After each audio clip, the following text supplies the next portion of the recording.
Hello everyone, आज मैं आपकी मुलाकात एक अपने ऐसे स्टूडेंट से कराने वाला हूं जो क्लैट 2025 में 295 रैंक लेके आए हैं। ये हमारा इंट्रोडक्शन उन बच्चों के लिए बहुत हेल्प करेगा जो क्लैट 2026 एंड 27 के तैयारी के लिए सोच रहे हैं। तो आज का जो इंट्रोडक्शन है उन बच्चों के लिए बहुत हेल्प करेगा।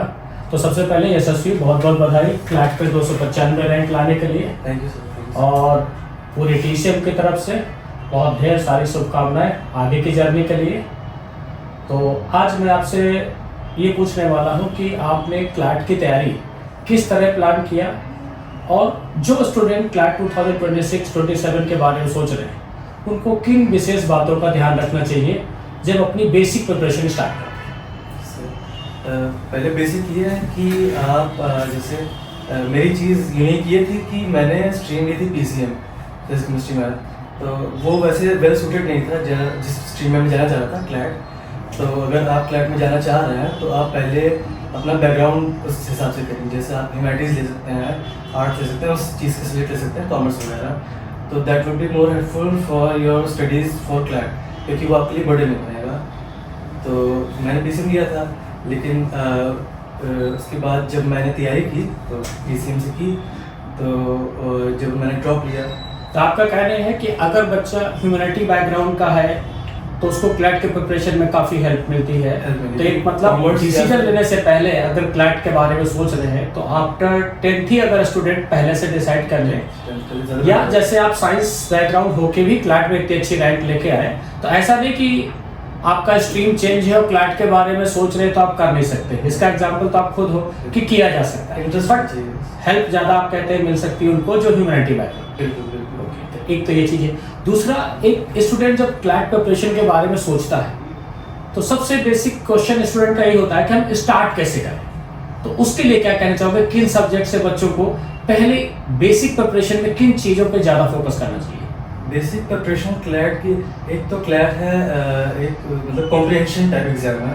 तो आपको उसके लिए आपकी इंग्लिश स्किल्स, रीडिंग्स और मतलब आपकी टाइमिंग अच्छी होनी चाहिए, क्योंकि ये एग्जाम है 120 क्वेश्चंस इन 120 मिनट्स। तो you have to do 120 questions in every minute. तो उसके लिए आपको रोज़, इट इज़ कंपल्सरी कि आपको रोज़ न्यूज़पेपर पढ़ना चाहिए, आपको रोज़ प्रैक्टिस करनी चाहिए अपने रीडिंग्स के लिए। तो that is the top priority before handling any subjects. तो टीसीएम तो इसके लिए आपको अगर देखेंगे तो डेली हम लोग पर डे 3 न्यूज़पेपर्स पीडीएफ में एवरी स्टूडेंट को हम लोग सेंड करते हैं। एंड प्रैक्टिस के लिए हम लोग अराउंड 600 प्लस मॉक सीरीज का पूरा आपको पैनल देते हैं। तो मुझे लगता है प्रैक्टिस पर्पज से देखें तो टीसीएम आपकी काफ़ी हद तक हेल्प आपके एग्जाम में करी होगी। तो उसको आप कैसे बताना चाहेंगे कि हमने आपको हमारा जो स्टडी मटेरियल था, जैसे 21 बुक्स का पूरा बुक सेट है, उसको भी हम लोगों ने ट्रिपल लेयर में तैयार कराते हैं, बेसिक, एडवांस एंड चैलेंजर। तो वो आपकी प्रिपरेशन में क्या वाकई में हेल्प करी है? उसके अलावा एक्स्ट्रा क्या बुक मार्केट से लिया आपने, स्टूडेंट को और क्या करना चाहिए?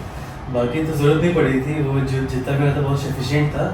क्योंकि जो बुक्स थी लीगल की थी, इंग्लिश की थी, टेस्ट के लिए थी, एडवांस से लेकर बिगनर से लेके, तो वेरी हेल्पफुल थी for the practice at home and at the coaching.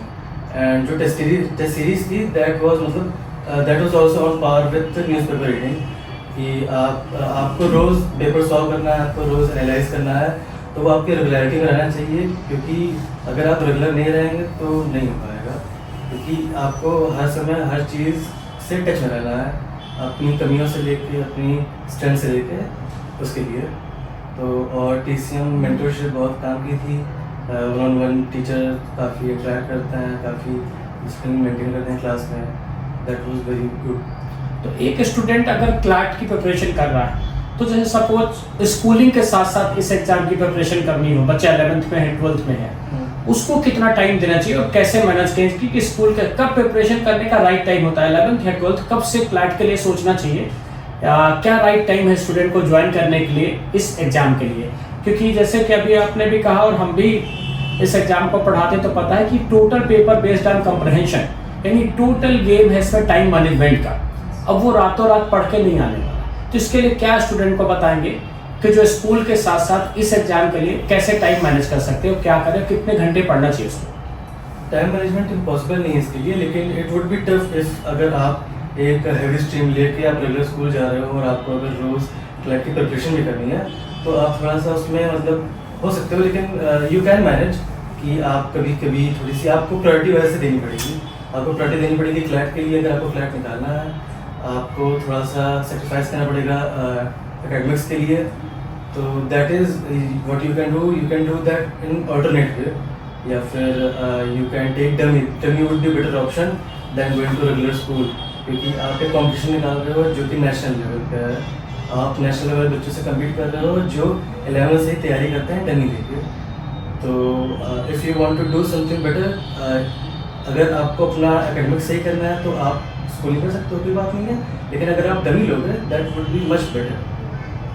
तो आपका कहना है कि आपको क्लैट प्रिपरेशन के लिए प्रॉपर टाइम देना पड़ेगा, प्रॉपर टाइम देना पड़ेगा। आपने कितने टेस्ट लगाए होंगे ये टाइम मैनेज करने के लिए? तो एक स्टूडेंट का एक मैसेज होगा कि कम से कम डेली उसको सपोज आपका इंग्लिश है, जीके है, लीगल एप्टीट्यूड है, क्वांटिटेटिव टेक्निक है, तो बच्चे लॉजिकल है, तो बच्चे को एक ऑन एन एवरेज कितने टेस्ट देना चाहिए क्लैट एग्जाम से पहले जो उसकी प्रिपरेशन में वाकई में बहुत अच्छा मील का पत्थर साबित हो? अगर आप लोग डमी ले रहे हैं या फिर आप लोग ड्रॉप लिए हैं तो आपको कम से कम तो कुछ नहीं होता। आपको एकदम, अगर आप कंप्लीट कर रहे हैं एग्ज़ाम के लिए, नेशनल के लिए, तो आपको 2-3 स्टेप अहेड रहना पड़ेगा। तो मैंने तो खैर हर दिन दिया है, पेपर दिया, हर दिन मॉक दिया है, हर दिन टीचर लोग ने टेस्ट लिया है जीके के वगैरह पढ़ाने के लिए। तो you have to do that on the daily basis. आप उसके पीछे नहीं रह सकते हो, और जब आप डेली बेसिस पे कर रहे हो तो आप बस कर नहीं रहे हो, आपको अपना असेसमेंट करना है। आपको अपने टीचर लोग से बातें करनी है कि मेरी क्या वीकनेस है, आप क्या कर सकते हो। टीचर लोग ने बहुत हेल्प की थी यहाँ पे, तो दैट इज़ समथिंग। तो चलिए, थैंक यू सो मच यशस्वी। मुझे लगता है आपका ये इंट्रोडक्शन उन लोगों के लिए हेल्प करेगा कि वाकई क्लैट के बारे में सोचना है तो टाइम देना पड़ेगा, या इनको थोड़ा अर्ली बर्ड ज्वाइन करना पड़ेगा। 11 से ही अपना धीरे धीरे एक subject by subject regular practice देनी पड़ेगी। Regularity is the most important. पर लगभग कितने आवर्स स्टूडेंट को देना चाहिए कि इसकी प्रिपरेशन हो सकती है? एक स्टूडेंट स्टार्ट करे, बेसिक सोच रहा है, तो कितने आवर्स रेगुलरली करे तो क्लैट क्वालिफाई कर सकता है? स्टार्ट तो आप मतलब you have to reach the double digit at the end of the time, but लेकिन अगर आप स्टार्ट कर रहे हो, आप 11th-12th में हो, तो you can do with 6 to 8 hours daily with schooling, but in the end for 4 or 5 months you have to give 10 or 12 hours regularly with no exception. There is no holiday on Sunday, there is no holiday on Diwali, no holiday on Holi. कहने का मतलब है कि जब तक CLAT निकलेगा नहीं, कोई होली, कोई दिवाली, कोई ईद नहीं, स्टूडेंट के लिए सबसे बड़ा त्यौहार है क्लैट का रिजल्ट और उनकी rank. Thank you so much Yashasvi, thank you आज के लिए, इसके लिए थैंक यू।